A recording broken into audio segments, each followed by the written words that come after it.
Секој договор помеѓу синдикатот и бизнис заедницата владата ќе го почитува во однос големувањето на минималната плата.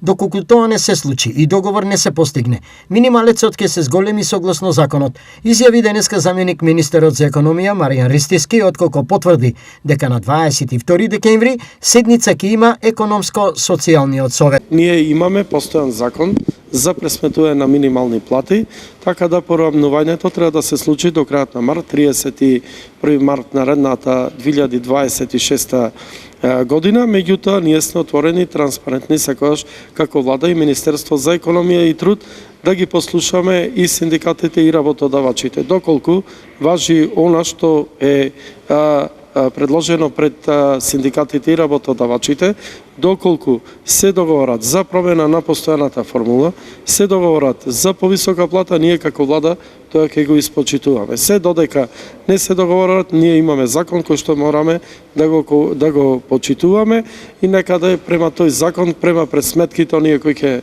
бидат направени, зголемувањето на минималната плата треба да достигне од 1700 до 2000 денари од прилика.